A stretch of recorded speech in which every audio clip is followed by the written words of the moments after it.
Bonjour à tous et bienvenue sur ma chaîne les amis. Aujourd'hui, et oui, un petit débrief sur les qualifications. Il y a des bonnes surprises et il y en a qui ont énormément déçu. Mais tout de suite, c'est parti, je donne mon avis.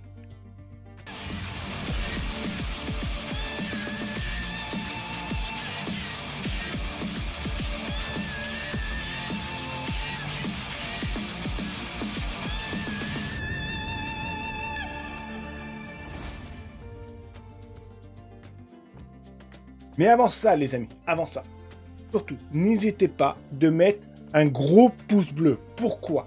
Encore une fois, les pouces bleus, ça aide énormément l'algorithme de YouTube. Plus j'ai le pouce bleu, plus entre parenthèses, la vidéo monte et plus elle est visible pour tout le monde. Donc en tout cas, je tiens quand même à vous remercier énormément pour ceux qui s'abonnent à ma chaîne aussi. Merci pour votre soutien, merci beaucoup. Donc n'hésitez pas de vous abonner et mettre un gros pouce bleu parce que ça aide énormément. Merci. Bon, revenons un peu aux qualifications, les résultats de la qualif. Voici la grille de départ, les amis. C'est parti.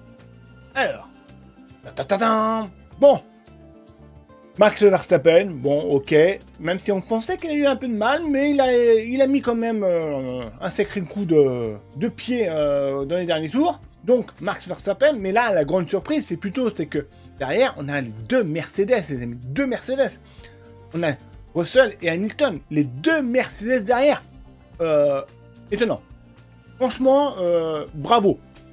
Moi, je dis bravo parce que on sait que Mercedes, c'est pas la joie en ce moment et que franchement, ben là, on voit que bon, je dis pas que ça va mieux parce que je pense que c'est le circuit qui fait que. Mais bon, on voit que quand même, il y a quand même quelques progrès chez Mercedes et que c'est plutôt intéressant. On a Fernando Alonso en 4e position avec Aston Martin qui fonctionne toujours aussi bien. Très clairement, Aston Martin, bravo parce qu'ils ont trouvé quelque chose qui est très intéressant. Alors, je vais revenir vite fait sur Aston Martin parce que très clairement, il y en a beaucoup qui disent, même dans les paddocks, mais moi surtout Honor, chez Red Bull, disent oui, mais c'est une copie d'Aston Martin, de Red Bull. Alors, ce que j'ai pu entendre, Julien Febvre disait, c'est que oui, sur le flux réellement d'air, ça ressemble beaucoup à la Red Bull, mais extérieurement, il n'y a rien de Red Bull, très clairement. Ils ont fait quelque chose ils ont réussi vers de similaire à Red Bull, mais avec des trucs complètement différents. Et ça, je dis bravo, parce qu'ils ont pris un risque, très clairement. Aston Martin, ils ont pris des trucs, ils ont embauché des personnels, et ils ont fait quelque chose d'intéressant. Très clairement, oui, elle a le même flux d'air que la Red Bull, entre parenthèses, mais qui est complètement différente. Et ça, je dis bravo à eux, parce que ils ont réussi quelque chose qui est plutôt intéressant. Ça prouve que tu peux, entre parenthèses, imaginer une voiture et avoir le même flux d'air d'une autre voiture, tout en modifiant pas mal de choses. Donc, c'est très intéressant. Très clairement, très intéressant. Moi, j'ai trouvé que Aston Martin, moi qui avais énormément de doutes, très clairement, ils essayaient vers nous, tout le monde disait ouais, c'est attention à Aston Martin. J'ai dit ouais, quand même, je suis pas sûr qu'ils ont fait un gros gap quand même, comme que quasiment entre 1 seconde et 2 secondes de différence. J'ai quand même, je pense pas. Et en fait, depuis le début de saison, Aston Martin cartonne et ça c'est très bon. Est-ce que c'est grâce à Alonso? Oui, un petit peu, mais non, Lance Stroll est pas très loin non plus. Donc franchement, la voiture est bien née, la voiture fonctionne. Maintenant, on va voir les évolutions qui vont arriver, mais très clairement, Aston Martin, je dis qu'ils ont fait un sacré coup, c'est très bon. Bon, revenons un peu, un tout petit peu, les amis, la suite de la grille. Donc, on a Carlos Sainz avec la Ferrari et Lance Stroll. Alors, c'est pareil, Ferrari. Ferrari, c'est en train de s'enfoncer de plus en plus. Très clairement, on sent que ça va pas du tout. On sent qu'ils sont en train de se faire dépasser.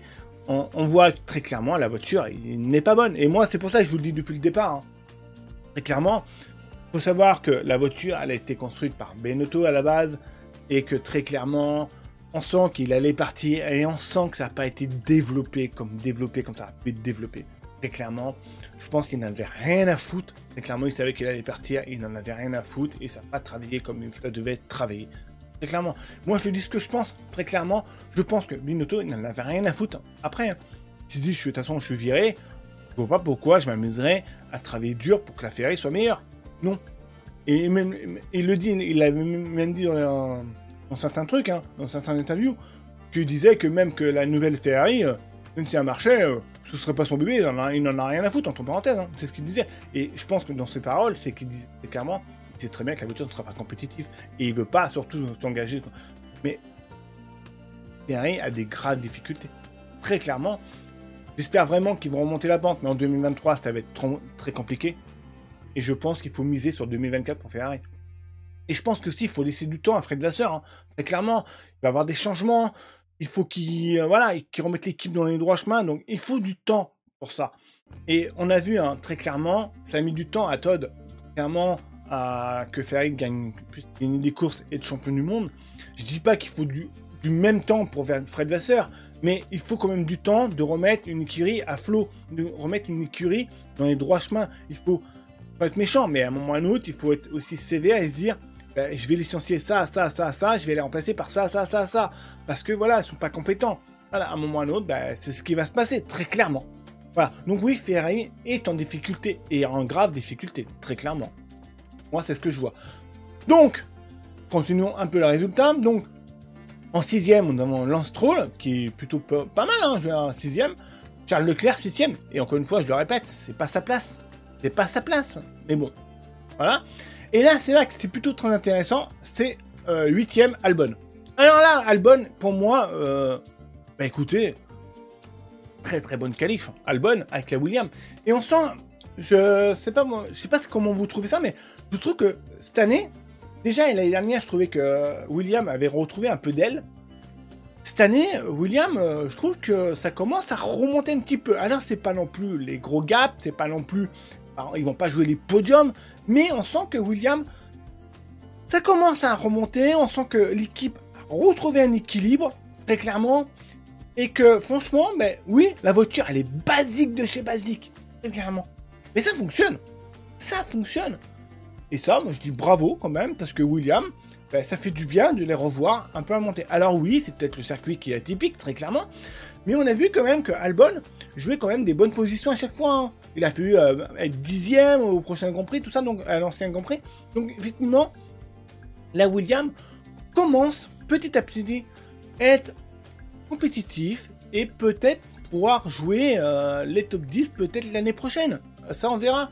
Mais voilà, moi je trouve que Williams fait des gros progrès et ça, c'est une très très bonne chose. Alors, revenons là où ça va piquer un petit peu. Alpine. Alors, Alpine a avoué qu'effectivement, la voiture n'est pas aux espérances voulues, très clairement. C'est dommage.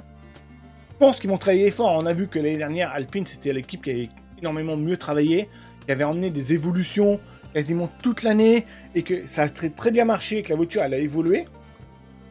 Cette année, je pense que ça va être la même chose, mais il va falloir trouver des moyens d'améliorer tout ça, parce que très clairement, en qualification, alors en course, l'Alpine, elle fonctionne plutôt bien en course, très clairement.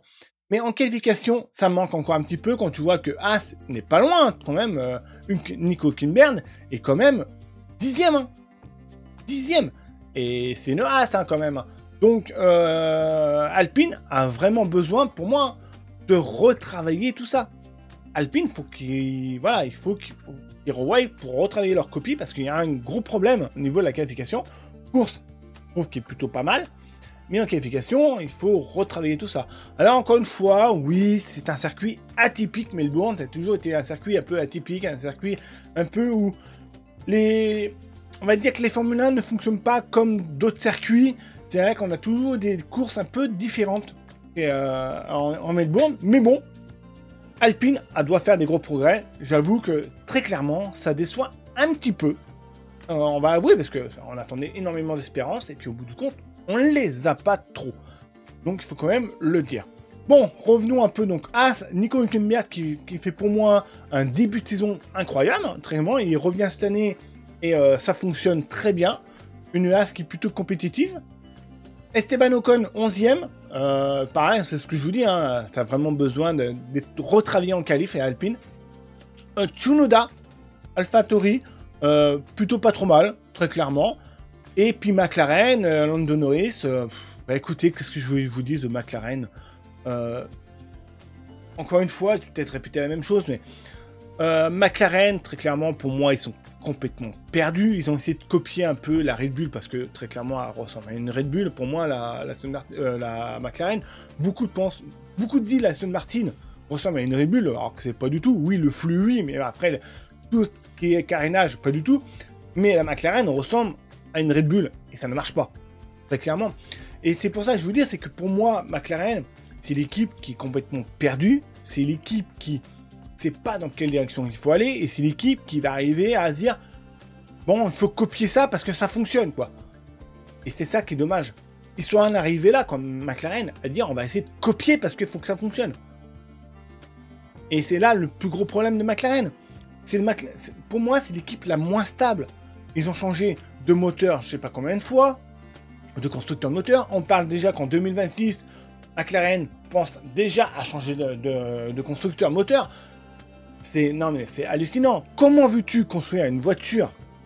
Et clairement, si tu changes les moteurs tous les 2 ans, à un moment ou à un autre, arrêtez, les moteurs sont pas conçus pareil, donc à un moment ou à un autre, très clairement, hein.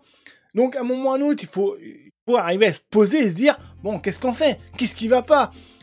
Il y a un gros problème chez McLaren. Très clairement, est-ce que Zak Brown est un bon patron?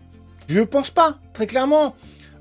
Il y a des gros problèmes chez McLaren. Alors oui, la soufflerie n'est pas prête, hein, je suis d'accord, mais bon, un moment ou un autre, je suis désolé, mais ça fait quand même depuis quelques années, je trouve que McLaren dégringole, très clairement. Et je trouve que cette année, c'est pas non plus très intéressant. Alors combien de temps ils vont garder Lando Norris? Ça, c'est une bonne question, parce qu'à un moment ou à un autre, Lando Norris va peut-être en avoir marre. Hein. Donc voilà, les amis, pour moi, McLaren, c'est l'équipe la moins stable du plateau. Kevin Magnussen qui se prend une branlée par Nico Hülkenberg, très clairement. Nick De Vries, franchement, qui fait une... Je peux pas dire que ce soit un des meilleurs, mais franchement, je vais être très clair, mais je trouve que on parle beaucoup de Oscar Piastri, soi-disant un pilote talentueux, vous allez voir, il va faire des miracles cette année. Ben, vous m'excuserez, mais pour l'instant, je pense, je trouve pas qu'il fait des miracles énormément, très clairement. Alors oui, la McLaren n'est pas très compétitive, je suis d'accord, mais si vraiment il disait qu'il avait un talent fou, il serait déjà devant Norris. Ce n'est pas le cas. Alors, encore une fois, je vais pas remettre le débat, mais je pense intérieurement, Piastri, je pense qu'il regrette d'avoir arrêté d'être parti chez McLaren. Très clairement, je pense qu'il regrette. Il va pas le dire, mais je pense qu'il regrette d'être parti chez McLaren et d'avoir quitté Alpine. Très clairement, moi je le pense très clairement que dans sa tête, il se dit, c'est chier. C'est chier. Alors je dis pas qu'il est mauvais, hein, mais pour l'instant, je trouve pas ça magique. Très clairement. Et pour moi, il est en dessous de Lando Norris, très clairement. Donc, que je vous dise, moi je trouve pas que ça soit le pilote le plus talentueux pour l'instant. Voilà, et donc très clairement, le débat est que, bah effectivement, bah écoute, moi je dis que Alpine a bien fait de pas essayer de chercher de continuer à l'embaucher, parce que de le laisser partir. De toute façon, vous n'avez pas trop le choix, mais bon, très clairement, ce qu'on peut voir, c'est que pour l'instant, Piastri n'est pas à la hauteur des espérances chez McLaren. Alors peut-être qu'il a un plus gros salaire chez McLaren, et c'est ce que je pense très clairement, c'est pour ça qu'il a été chez McLaren, mais à part ça, il n'est pas non plus à la hauteur. Bon, à peu près. Donc la Zhu chez Alfa Romeo, c'est pareil, Alfa Romeo qui était quand même compétitif en début d'année.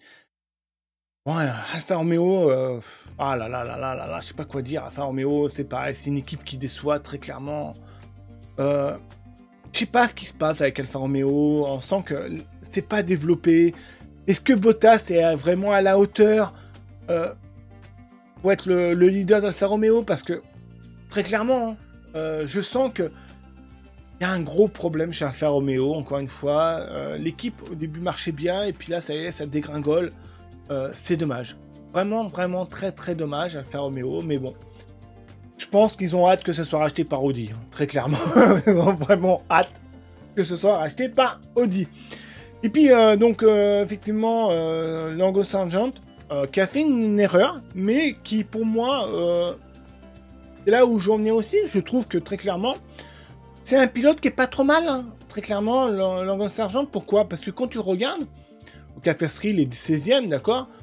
Il est là. Ils sont pas si loin que ça, hein. Et pourtant, il est chez une McLaren qui est quand même moins compétitive, soi-disant, que la McLaren. Donc, effectivement, Sargent, je trouve que, ouais, au niveau compétitivité avec Oscar Piastri, pour l'instant, si on regarde, oui, Piastri il est légèrement au-dessus, très clairement, mais Sargent n'est pas très loin. Donc, effectivement, soi-disant que Piastri était le pilote talentueux, et pour l'instant, on n'a pas vraiment de voir la possibilité. Et puis, Sergio Pérez, qui est en 20e, qui a pris on va dire, un droit dans le mur. Donc, voilà à peu près ce que je pouvais vous dire vraiment sur les qualifications. Encore une fois, ce qu'on peut voir, c'est qu'effectivement, Ferrari est vraiment en retard sur quand même pas mal de choses. Ferrari, il faut vraiment qu'il trouve le moyen de remonter. Ça le fait pas du tout. Il y a un gros problème avec la voiture. On sent qu'elles sont pas très compétitives, même en course. Elle bouffe énormément les pneus. Donc ça, c'est des points qui doivent énormément travailler Ferrari. Et je pense que cette année, ça va être une année, pour moi, sacrifiée pour 2024. C'est ce que je pense très clairement. Et puis, on a Mercedes qui monte un petit peu. Ça, c'est plutôt intéressant. Et encore une fois, on a quand même Aston Martin qui met haut du panier, qui fonctionne. Et puis, on a Alpine qui sont le cul entre deux chaises, qui sont, entre parenthèses, pas très bons pour essayer de rattraper les top teams, mais assez bons pour être assez loin des autres derrière. C'est-à-dire qu'ils sont au milieu, ils sont un peu tranquilles. Alors, on va voir ce que ça va donner à la course, hein, très clairement. Mais on sent que, voilà, jouer à Alpine comme ça, c'est assez tranquille, assez vraiment peinard en course. Je peux me tromper, mais qui vont être milieu, comme il y a eu à Jeddah, par exemple. Voilà, ils sont loin des top teams et loin des autres derrière. Ils sont au milieu. Bon, c'est pas très intéressant, mais bon. Et je pense qu'Alpine doit travailler énormément. Donc, voilà à peu près, les amis, les résultats de qualification. Dites-moi ce que vous avez pensé des qualifications, vous. Et pour vous, laquelle équipe vous déçoit de plus en plus? Laquelle, pour moi, à l'heure actuelle, McLaren me déçoit énormément. Alpine me déçoit aussi, très clairement. Je m'attendais à beaucoup mieux et j'espère vraiment qu'ils vont énormément améliorer. Et bien sûr, l'équipe qui, pour moi, me déçoit beaucoup de chez beaucoup, ça reste Ferrari, très clairement. Alors, je peux comprendre, Ferrari, c'est très compliqué. Parce que, quand tu vois dans les autres constructeurs, très clairement, Mercedes, Aston Martin, Red Bull, tout le bordel, bon, ils ont des problèmes de résultats, bon, ils sont là, ils vont essayer de travailler dur. C'est que le plus gros problème, c'est que chez Ferrari, on a un pays derrière. Et ça, c'est un double tranchant. Je dirais même que c'est peut-être la pire des choses, très clairement. Parce que c'est pas l'équipe Ferrari qui a un gros problème, mais c'est l'Italie qui a un gros problème, je dirais. Parce que la pression qu'il y a chez Ferrari est énorme. C'est que c'est même pas l'équipe la pression, c'est le pays, c'est le pays qui est entier à la pression chez Ferrari. C'est-à-dire que tu as l'impression que le pays travaille chez Ferrari, quoi. C'est ça, quoi. Et ça marche pas, mais il faut mettre la pression. Et le problème, c'est que je pense que c'est là où je devrais en venir, c'est que le pays, je pense qu'il devrait soutenir Ferrari, mais différemment. Peut-être, non mieux de casser Ferrari, peut-être d'essayer de les surmonter, dire l'équipe va revenir, l'équipe doit faire... Ouais, donner du courage à l'équipe. Et je pense que c'est comme ça que ça devrait fonctionner. Mais hélas, c'est un pays un peu étrange, l'Italie, donc effectivement, ça aime bien quand même... Alors, ça aime bien Ferrari quand ça gagne, mais ça aime bien Ferrari quand ça perd, ça aime bien les harteler, hein, dis donc, je te mets des coups de marteau, vas-y donc, je t'enfonce encore plus bas de terre. C'est étrange, mais je peux comprendre que Ferrari soit un peu en difficulté pour ça, très clairement. Que le moral soit pas au beau fixe, parce que c'est un pile qu'ils ont sur la tête. Donc c'est énorme. Donc j'espère vraiment que Fred Vasseur va remonter tout ça et faire quelque chose de bien chez Ferrari. Donc voilà les amis, donc je vous donne rendez-vous demain. Non, aujourd'hui je crois. Non, demain. Demain pour la course, pour le débrief de la course, vous me direz ce que vous en pensez. En tout cas, merci pour votre soutien. N'hésitez pas de vous abonner, de mettre un gros pouce bleu. En tout cas, merci beaucoup les amis. Allez, ciao, à bientôt les amis.